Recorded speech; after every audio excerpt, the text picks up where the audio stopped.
After a long day, you're probably ready to go home. But what if you didn't live in any just ordinary home? What if your home had 700 rooms, 1,200 fireplaces, with 67 staircases? Well, just a fun fact from Just Fun Facts, the website, unless you lived in the Palace of Versailles, your house probably didn't look like this. Versailles Palace is the world's largest royal domain. Over spring break, my family and I traveled to Paris, France. Here we visited many historical buildings, but I became extremely interested in Versailles.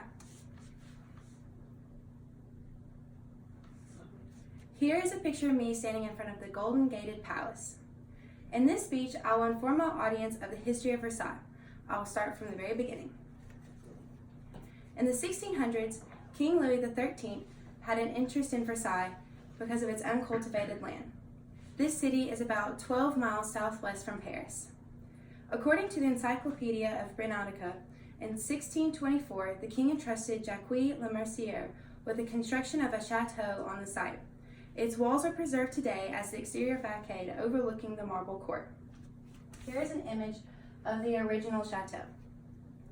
King Louis XIV, the following king, spent his time transforming Versailles into a palace and moved the central government in France from the Louvre to Versailles.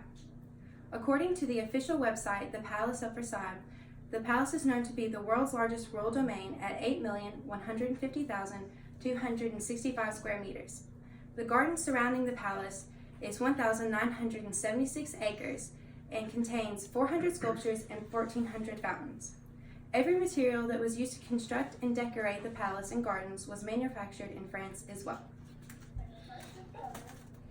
Here is a picture of the palace and the gardens that surround it.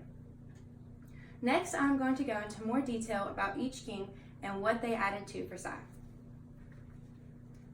According to the website Chateau de Versailles, King Louis XIV, King Louis XV, and King Louis XVI were the only kings to rule and actually live in Versailles. Each king continued to add to the palace to create the extravagant structures we see today. King Louis XIV, known as the Sun King, would be the king to move the central government and the king's palace to Versailles. He appointed the construction of the Hall of Mirrors. This was to symbolize the king's power.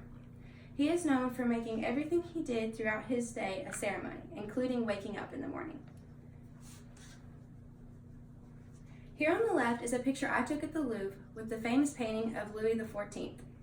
On the right is a picture I personally took of the Hall of Mirrors, and then this is a picture of the Hall of Mirrors I found on the internet for a clearer view. The next king to live in the palace was King Louis XV, known as Le Bien-Aimé, the Beloved. He was interested in science, specifically botany. He was known for improving and enhancing the gardens and the construction of the Petit Château, a royal chateau dedicated to his queen. Here on the left is a picture of King Louis XV. On the right is a picture of the Petit Château. The last king to live here was King Louis XVI, or also known as Louis the Last.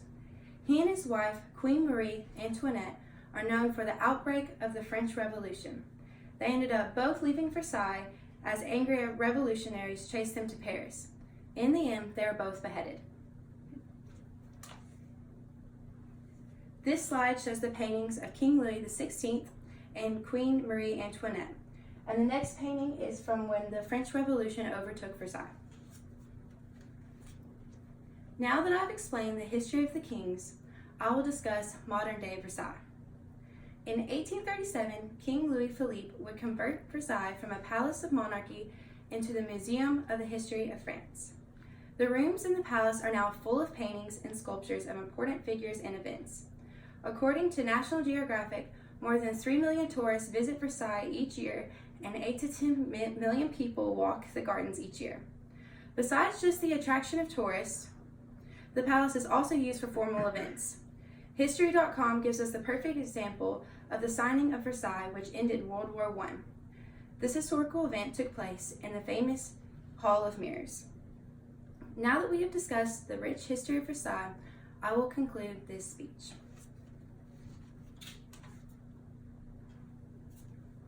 What was once a chateau became a palace for monarch and then became the Museum of France.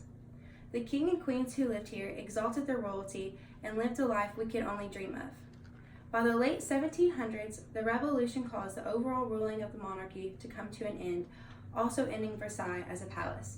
Now it serves as a museum, and France has transformed from an absolute monarchy to a semi-presidential republic. Thank you.